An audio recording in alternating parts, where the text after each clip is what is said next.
احرام میں جو غلطی کرتے ہیں لوگ کہ احرام خریدیں اور اس کو پہلے چیک کریں کہ اچھی کوالٹی کا ہے، اور مشورہ یہ ہے کہ دو سیٹ لے لیں، ایک لٹھے کا لے لیں اور ایک تولیے کا لے لیں، ٹھیک ہے نا؟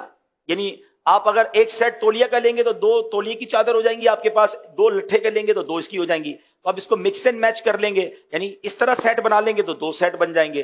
اور اگر کوئی شخص کہتا ہے نہیں میں اوپر نیچے دونوں لٹھا پہنوں گا تو بھی جائز، کوئی مسئلہ نہیں، اوپر نیچے دونوں تولیہ پہنوں گا تو بھی بہتر ہے، کوئی مسئلہ نہیں۔ لیکن یہ تجربے کی بات ہے کہ تہبند جو ہے آپ لٹھے کی باندھیں اور اوپر کا حصہ آپ تولیے کا رکھیں گے تو فائدہ یہ ہوگا کہ آپ نیچے کمفرٹیبل رہیں گے، پرسکون رہیں گے، اور اوپر تولیے سے فائدہ یہ ہوگا کہ پسینہ وغیرہ آپ کا جو ہے اس میں جذب ہو جائے گا۔ تو احرام لے کر اس کو چیک کرنے کا طریقہ یہ کہ ایک تو یہ دیکھ لیں کہ بہت پتلا کاٹن نہ ہو کہ آپ کا جسم ہی اس سے چھلکنے لگ جائے۔ دوسرے نمبر پر سائز، یہ بڑا بڑا کاؤنٹ کرتا ہے۔ بعض لوگوں کا قد لمبا ہوتا ہے، بعض چھوٹے قد کے ہوتے ہیں، بعض تھوڑے سے زیادہ ہیلدی ہوتے ہیں۔ اب آپ نے احرام لیا اور آپ کو پورا ہی نہیں آ رہا، ایئرپورٹ پہ پریشان کہ یار میں اس کو باندھوں کیسے، میرے سائز کا ہی نہیں ہے، تو بھائی پہلے چیک کر لینا تھا۔ تو اپنے سائز کا احرام دیکھ کر، اس کا بھی میں آپ کو مشورہ دوں گا کہ احرام فرینڈلی کیسے بننا ہے، لیکن پہلے آئیے میں آپ کو احرام باندھنے کا طریقہ بتا دیتا ہوں۔ اچھا، ہم شہر کے لوگوں کا سب سے بڑا ایشو یہ کہ ہمیں تہبند سے بڑی گھبراہٹ ہوتی ہے، ہمیں تہبند باندھنے کی عادت نہیں ہے۔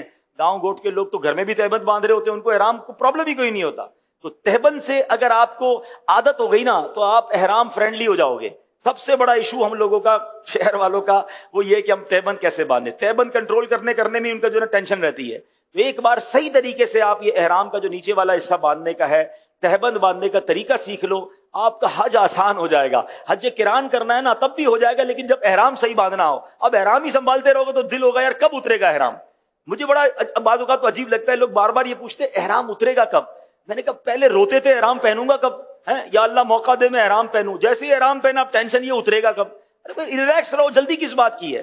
تو احرام صحیح باندھنا سیکھ جائیں گے تو آپ کو اس کی ٹینشن ختم ہو جائے گی۔ تو پہلے میں تہبند باندھنے کا آپ کو طریقہ بتا رہا ہوں۔ تو اب آپ نے پہلے تو چیک یہ کرنا ہے کہ یہ احرام میرے سائز کا بھی ہے کہ نہیں۔ تو اس کا طریقہ یہ کہ آپ نے اپنی ناف کے اوپر یہ والا بالکل کوئی بل نہ ہو رکھ کے چیک کر لیں کہ یہ آپ کے پیروں کے نیچے تک جا رہا ہے یا پیر تک ٹچ ہو رہا ہے، اس کا مطلب اس کا سائز ٹھیک ہے۔ ایسا نہ ہو کہ آپ ناف پہ رکھیں اور ابھی سے شروع سے ہی آپ کے ٹخنوں کے اوپر ہے تو یہ آپ کے لیے سائز تھوڑا ہے۔ چلے بسم اللہ الرحمن الرحیم۔ اچھا، اب کرنا یہ ہے کہ یہ دونوں چادریں آپ نے اس کے کنارے ملا لینے، ٹھیک ہے، اور کوئی اس میں اوپر بل نہ رہے۔ ان دونوں کناروں کو آپ نے ملا لیا۔ اچھا، اب اس طرف سے تھوڑا سا اس کو ٹائٹ کر لیں، جتنا ٹائٹ کرنا ہے آپ ٹائٹ کر لیں، ٹھیک ہے۔ اب ان دونوں کو واپس اپنے ہاتھوں سے یہاں پر لے آئیں۔ اب اس کے بعد دوبارہ جو ہے یہاں لے آئیں، یعنی اس کو فلیپ کر رہے ہیں آپ، ٹھیک ہے نا۔ اور اب آپ کی مرضی ہے ایک بار دو بار، کیونکہ احرام بھی بہتر ہے کہ ٹخنوں سے اوپر ہو، تو پھر تھوڑا اگر بڑا ہے تو 4 بار کر لیں۔ اب مثال کے طور پہ یہ میں نے اس کو 4 بار فولڈ دیا نا، اب یہ اتنا اچھا بندھا ہے کہ مجھے بیلٹ کی حاجت نہیں ہے، ٹھیک ہے۔ اچھا، ایک اور غلطی جو حاجی کر جاتے ہیں یا غلطی عمرہ کرنے والے کر جاتے ہیں، ابھی چونکہ میں تربیت کر رہا ہوں تو میں نے کپڑے پہنے ہوئے ہیں، ٹھیک ہے نا، لیکن جب آپ احرام پہنیں گے تو جسم پر اور کوئی کپڑا نہیں ہوگا، کوئی انڈر گارمنٹ کچھ بھی آپ نہیں پہنیں گے، ٹھیک ہے۔ مرد جب احرام پہنے گا تو اس کے جسم پر بے سلی چادریں ہی ہوں گی، سر پر ٹوپی امامہ بھی نہیں ہوگا، یہ خیال رکھنا ہے، ٹھیک ہے۔ تو اب آپ نے جب یہ احرام پہنا نا تو اب ظاہر ہے اس کے نیچے تو کچھ بھی نہیں پہنا ہے، تو اب یہ جو فلیپنگ کی ہم نے، اس کو گھما کے جس طرح بنایا ہے نا، اس کا فائدہ یہ کہ اگر ہوا بھی آئی نا تیز تو یہ اگر اڑی بھی چادر تو آپ کی ستر، آپ کا جو جسم ہے وہ چھپا رہے گا، بے پردگی نہیں ہوگی۔ تو ہم نے احرام جب اس طرح باندھتے تو اس سے ایک تو چلنے میں بڑی آسانی رہتی ہے، دوسرا پردہ بھی رہتا ہے، تیسرا یہ کنٹرول بھی رہتا ہے۔ اچھا، یہ میں نے سکھایا نا تو آپ مجھے شاید 50 سیکنڈ لگ گئے ہوں گے، 1 منٹ لگ گیا ہوگا، لیکن اگر میں خود باندھوں یا آپ کی پریکٹس ہو جائے گی تو 30 سیکنڈ میں بھی ہو جائے گا، پتہ بھی نہیں چلے گا، آپ کی عادت ایسی بن جائے گی کہ آپ بالکل آسانی سے باندھ لیں گے۔ اب بیلٹ نہ بھی پہنے تو احرام چلے گا۔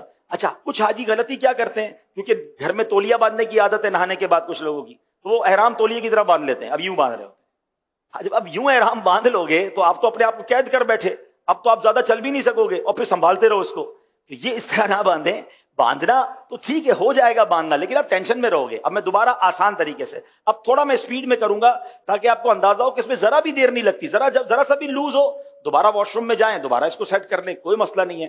آپ نے یہ احرام ادھر سے ٹائٹ کرنا ہے، یہ 2 ادھر آپ نے لے کر آنی ہے، ٹھیک ہے، پھر دوبارہ یہاں پر لے کر آنا ہے، اور یہ آپ نے 1 2 3 کر لیں، 4 کرنا ہے 4 کر لیں، یہ آپ کا احرام ریڈی ہو۔ تو یعنی 30 سیکنڈ بھی زیادہ کہہ رہا ہوں، 15-20 سیکنڈ میں آپ کی تہبند آپ باندھ لیں گے. اور جب آپ نے اس طریقے سے تہبند کو باندھ لیا آپ ٹینشن فری ہو جائیں گے. تو احرام فرینڈلی بننے کا ایک طریقہ میں آپ کو بتاتا ہوں کہ اگر حج میں کچھ دن ہے نا تو اکیلے کمرے میں رات کو جب موقع ملے، آپ کا بیڈ روم ہو، تو آپ تہبند باندھ کر سونا شروع کر دیں. آپ 5-7 دن اگر تہبند کے ساتھ واش روم جانا، گھر آرام کرنا سیکھ گئے نا، تو پھر آپ احرام کے اندر بڑے ایزی ہو جائیں، کیونکہ آپ کو وہاں جا کے پریکٹس نہیں کرنی ہوگی، آپ نے ادھر ہی پریکٹس کر لی ہے. ٹھیک ہے نا، آپ کہیں یار وہ پھر تہبند یوز ہو جائے گی تو مجھے وہاں کے، تو کوئی بات نہیں، اس تہبند کو یہیں چھوڑ دیں، نیا ایک احرام اور لے کے وہاں چلے جائیں. لیکن اچھی نیت کے ساتھ اس کی پریکٹس کر لے تو یہ بڑا آسان ہو جائے گا. اچھا، اب بیلٹ کئی قسم کے آتے ہیں، لیکن اگر اس طرح کا بیلٹ جو ٹریولر بیک بیلٹ کہلاتا ہے جس میں جیب ہوتے ہیں، یہ بیلٹ بڑا آسان رہتا ہے. تو اس کو باندھنا بڑا آسان ہے، پیچھے اس کا کلپ ہوتا ہے اور اس میں آپ اپنا موبائل فون، اپنے ضروری کاغذات یا کوئی تھوڑے بہت پیسے بھی رکھ سکتے ہیں. اس میں بھی ایک مشورہ دوں گا کہ حج پر جا رہے ہیں تو 2 موبائل لے جائیں. اگر آپ کے پاس اسمارٹ فون یا قیمتی فون ہے تو اس کے ساتھ ایک چھوٹا فون بھی لے جائیں، جو آپ حرم پاک میں جانے آنے کے لیے، مینا عرفات میں، دیگر جگہوں پر آپ کے پاس وہ بھی فون ہو. کیونکہ بعض اوقات بیلٹ میں لوگ رکھتے ہیں اور بیلٹ اٹھا کر رکھ دیتے ہیں کہیں وضو خانے پہ اور قیمتی فون بھی چلا جاتا ہے، یا اپنے پورے سفر کی ساری کرنسی اسی بیلٹ میں رکھتے ہیں. ایسا بھی نہ کریں. اپنی زیادہ پیسے وغیرہ ہیں وہ ہوٹل میں ہی رکھیں، بیگ کے اندر رکھیں. اس میں تو ضرورت کی 25-50-100 ریال رکھ لیے، کچھ کھانے پینے کی ضرورت پڑی. ہاں، اپنے ہوٹل کا کارڈ ضرور ڈالیں، اپنے معلم کا کارڈ ضرور ڈالیں، تاکہ خدا نہ خواستہ آپ کے ساتھ کوئی حادثہ ہو جائے تو پتہ چلے کہ آپ کہاں تھے، کس کے معلم کے حاجی ہیں، تو رابطہ کرنا آسان ہو جائے. آپ کے ساتھ بچے اور فیملیز ہوں تو ان کے جیب میں بھی آپ نے ہوٹل کا کارڈ بھی اور معلم کا کارڈ ضرور رکھنا ہے، تاکہ وہ بچھڑ جائیں تو ان کو کوئی اس ایڈریس پر پہنچا سکے. اب یہ اوپر کی چادر جو ہے تولیے کی ہے، اور اس کو بھی آپ نے اسی طرح چیک کر لینا ہے کہ یہ میرے سائز کی ہے کہ نہیں. تو سائز تھوڑا سا اس کا بڑا ہونا چاہیے، تاکہ اس کا فائدہ یہ ہوتا ہے کہ یہ آپ کے نماز وغیرہ میں، رکوع وغیرہ میں آپ کے لیے آسانی رہے. تو اس کو چیک کرنے کا طریقہ یہ کہ یہ ایک بار چکر پورا گھوم کر کم از کم یہاں تک آ جائے.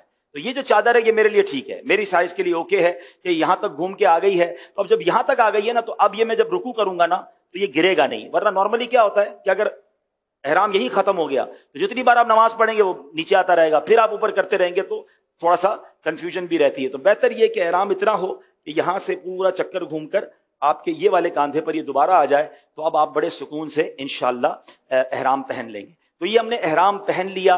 اچھا، اب اس میں کچھ بے احتیاطی بعض اوقات حاجیوں سے ہو جاتی ہے کیونکہ پریکٹس نہیں ہوتی. اب مثال کے طور پہ آپ نے احرام پہنا ہے اور نماز پڑھ رہے ہیں، تو آپ کہیں گے اللہ اکبر. اب ابھی تو میں نے کرتا پہنا ہے، اگر کرتا نہ پہنا ہوتا تو پیٹ میرا نظر آتا، سینہ نظر آتا. تو جب نماز پڑھتے ہیں تو یہ پورا جسم نظر آ رہا ہوتا ہے، یہ بہتر نہیں ہے. اس کا بڑا پیارا طریقہ امیر علیہ سنت نے سکھایا تھا کہ جب آپ احرام میں نماز پڑھ رہے ہوں تھوڑے سے ہاتھ باہر لائیں گے، اللہ اکبر. تو اب آپ کا سینہ اور پیٹ جو ہے، دوبارہ دیکھ لیجئے، ٹھیک ہے، اللہ اکبر. انشاءاللہ سینہ اور پیٹ جو ہے آپ کا یہ ڈھکا رہے گا. اور میں آپ کو صحیح بتاؤں، ابھی تو احرام پہنا ہے سکھانے کے لیے یا سیکھنے کے لیے، مگر جب احرام واقعی انسان پہنتا ہے، جب اس کے جسم پہ اور کوئی لباس نہیں ہوتا، اور احرام میں ایکچولی ایک میسج بھی ہے، ایک وقت آئے گا میرے سارے کپڑے اتار کر مجھے کفن پہنا دیا جائے گا. تو یہ احرام کی چادریں ہمیں اس سفر کی بھی یاد دلاتی ہیں. اور جب بندہ احرام پہن لیتا ہے نا، اور پھر اس کے بعد جب وہ لبیک پڑھتا ہے اور جو اس کی کیفیت بنتی ہے، یہ الفاظ میں بیان بھی نہیں کیا جا سکتا. ہم اللہ کریم سے دعا کرتے ہیں کہ ہمیں حقیقی معنوں میں احرام پہننا، لبیک پڑھنا اور اپنے